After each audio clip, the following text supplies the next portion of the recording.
Hey guys, what's going on? It's your boy once again, RKO2582, and yes, I am still in Tucker Foley cosplay mode because I'm still suffering from post-con depression syndrome, whatever you want to call it. 'Cause, yeah, it's never a good feeling. I always suffer this every time I come back from a convention, so get used to it. So hey, at least I'm doing something different in this Raw review. And yeah, this is your Raw review for March the 11th, 2012. So much to cover. Let's not waste any time to get this Raw review underway.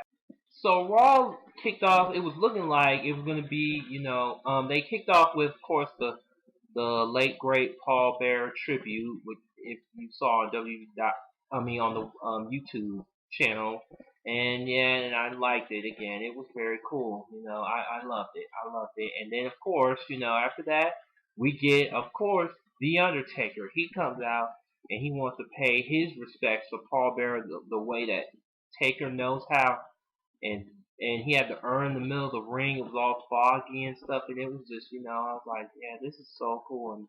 And then once I heard CM Punk's intro, I was thinking like, tell me WWE is not doing what I think they're going to do.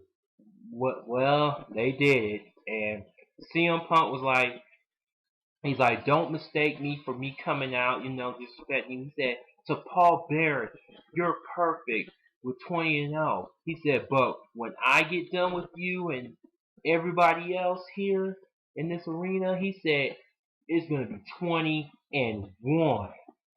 And boy, I'd be lying to tell you that Punk got major heat.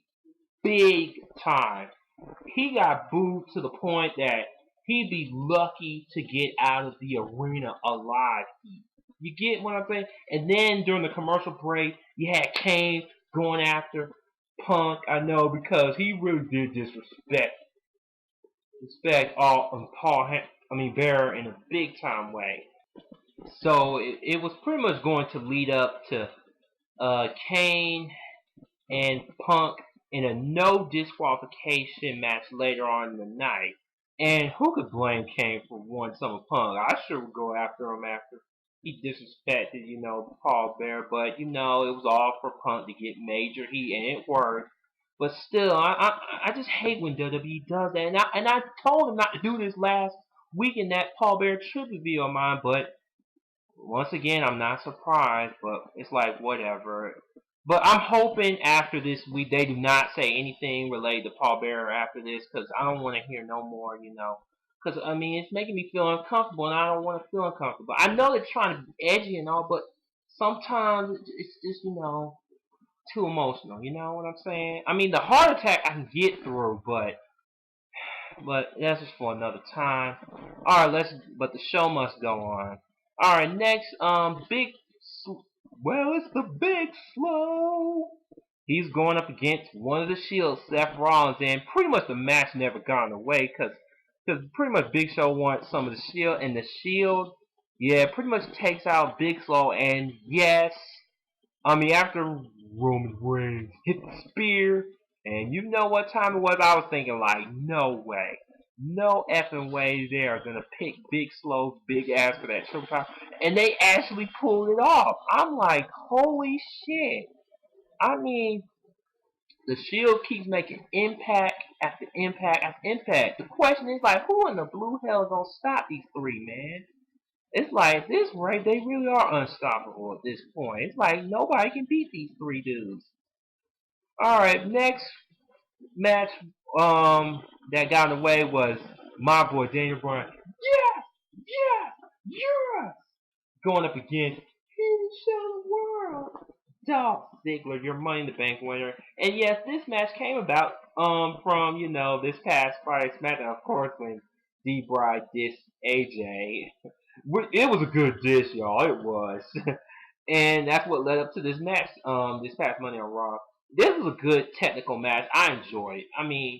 Yeah, these two can work well together. And you know who I was cheering for the whole time, my boy D-Bride. And I really thought D-Bride was going to win this, but surprisingly enough, Dolph Ziggler wins with the with the zigzag. 1, 2, 3, your winner, Dolph Ziggler. I'm seeing he finally won a match, and I guess they're going on the right track with Dolph Ziggler. Yeah. So once again, great match. I wish Daniel Bryan won, but it went Ziggler's way. All right.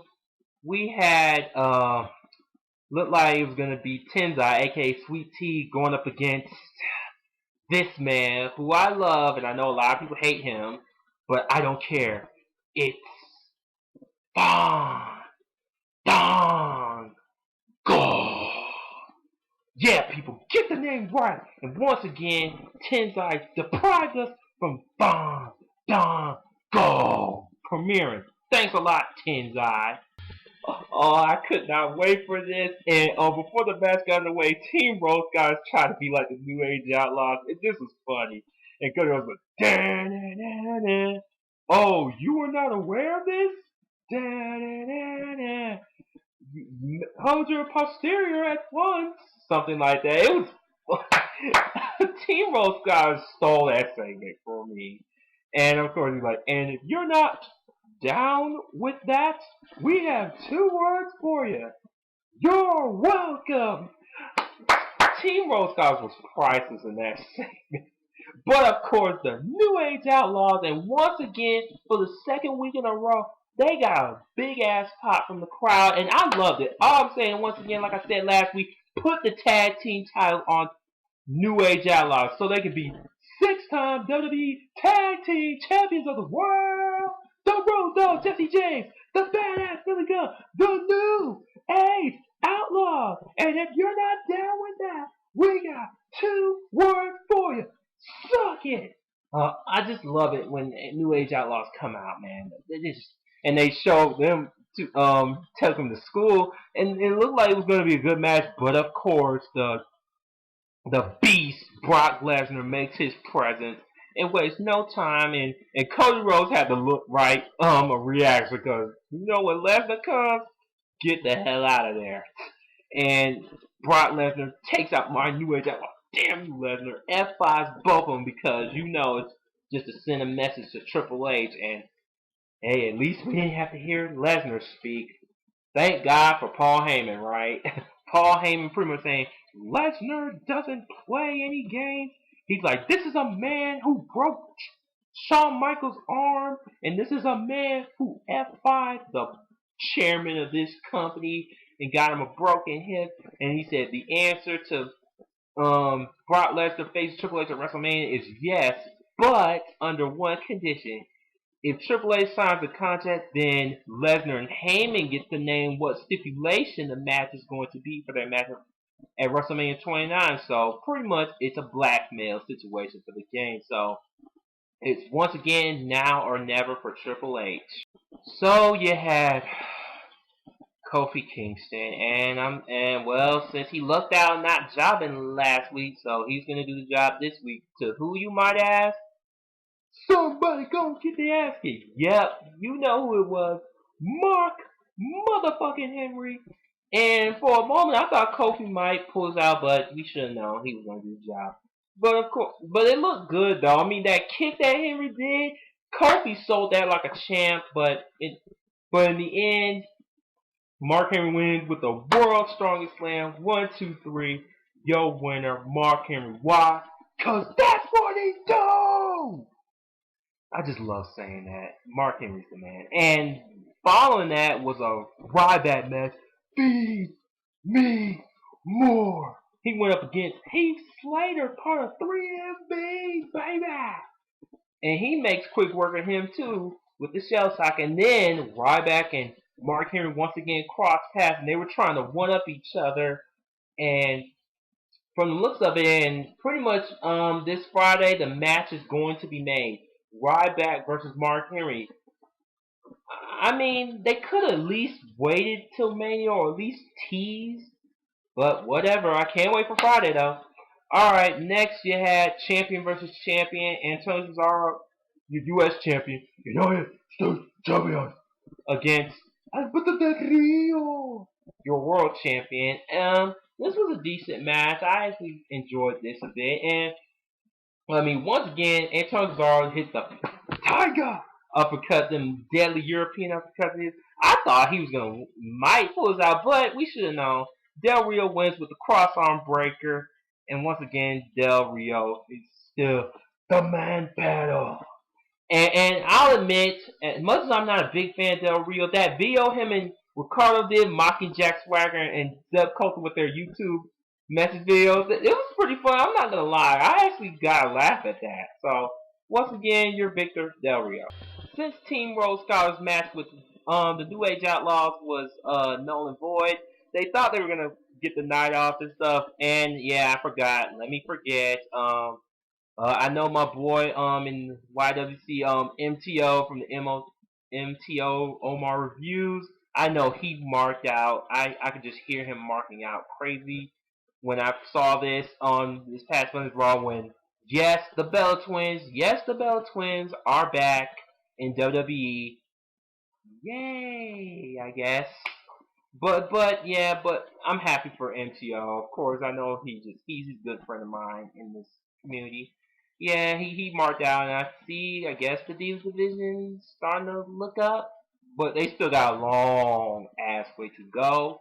All right, Team Rose Guard thought they weren't gonna have a match, but Vicky instead makes a face Randy Orton and Sheamus, and and wouldn't surprise me that Randy Orton and Sheamus beats Team Rose Scholars.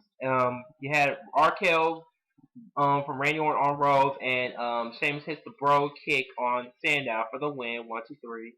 And then like during the commercial break, the Shield beats the crap out of Randy Orton and Sheamus. So wow, I'm like man. So I'm thinking maybe at WrestleMania 29 we might that Orton, Sheamus, and Big Show might have to join forces just to face the Shield. So you know they're gonna have a match at Man. It's pretty much right there. All right. Next we had Chris Jericho. Y2J highlight reel. His guests were The Miz, promoting his Marine 3 movie, and of course Wade Barrett, your Intercontinental Champion, promoting Dead Man Down. And then Wade and Chris Jericho had a face-to-face moment. Pretty much Jericho saying like, I got you into this company. Saying I made you somebody in the first season of NXT. He said you're a great Intercontinental Champion. You're a 2-time Inter Champion, but let me tell you something. I'm a 9-time Intercontinental Champion, and it wouldn't hurt to be number 10. And then, oh God, this guy the Maddox. Yes, Brad Mox in all his goofy ass glory makes a match. It was the most awkward thing ever, but that's the Maddox for you. He's awkward as they come. It's like, I think he forgot Barrett was in. I just like, dude. It was like a face palm of doom moment right there. So he, I guess, in his way, trying to make a match with The Miz and Y2J, and the winner gets to face Barrett for the IC title next week on Raw. The match pretty much ends in no contest because Barrett gets involved and stuff. So pretty much now it's going to be a triple threat match for the IC title next week on Raw. So I'm hoping it'll be a good match, and I know it will be. So once again, triple threat IC title next week on Raw. So Jack Swagger went up against Sin Cara, and then of course Zeb bashed Sin Cara. Of course, part of their MO against trying to make it Jack Swagger's America, and Swagger wastes no time being Sin Cara with the Patriot Act. And then Del Rio comes out to Sin Cara's aid and Braun and stuff, and then thought he was gonna hit the cross arm, which he did. And then Zeb Carter saved Swagger. So they're trying to build up to this feud going to WrestleMania 29, and of course I have to do this. We the people! We the people! Love saying that. So we get to the main event. CM Punk goes one-on-one with Kane, but not just any match. It is a no disqualification match, and Kane was livid. And I enjoyed the Kane going in this past Monday on Raw. We were pretty much seeing the Kane of old, like the old Kane, not the goofy Kane with Daniel Bryan. We've been seeing the old Kane, back to the monster Kane. Like you knew he was fighting for Paul Bearer, rightfully so. I mean, this was a pretty good main event, and then Just when you thought Punk was gonna win the match, go to sleep, and then gone, we hear Taker's gone, and Punk was like, oh god, he was freaked out. Then Kane takes advantage and hit the chokeslam. 1, 2, 3, your winner Kane, which was the right move. And then after that, Kane and then Taker comes back out, and Kane and Taker were gonna try to tribute to Paul Bearer one more time, and then Punk once again,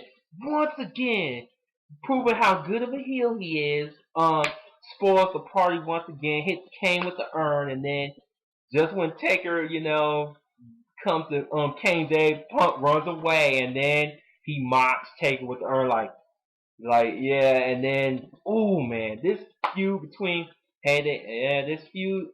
Punk and Taker's gotten extremely personal, especially after all the stuff they pulled tonight, this past Monday on Raw. Woo! All I can tell you is like Punk better pray to God that he survives WrestleMania 29. So, so that was Raw this week. I have to say that wasn't a bad of a show. And we didn't get. I mean, I knew The Rock wasn't going to be there, but no Cena either. Wow, no Rock, no Cena. We still had a good show. So, all right. Anyways, this is your boy Tucker Foley for this video. RKO 2582 signing off. Take care and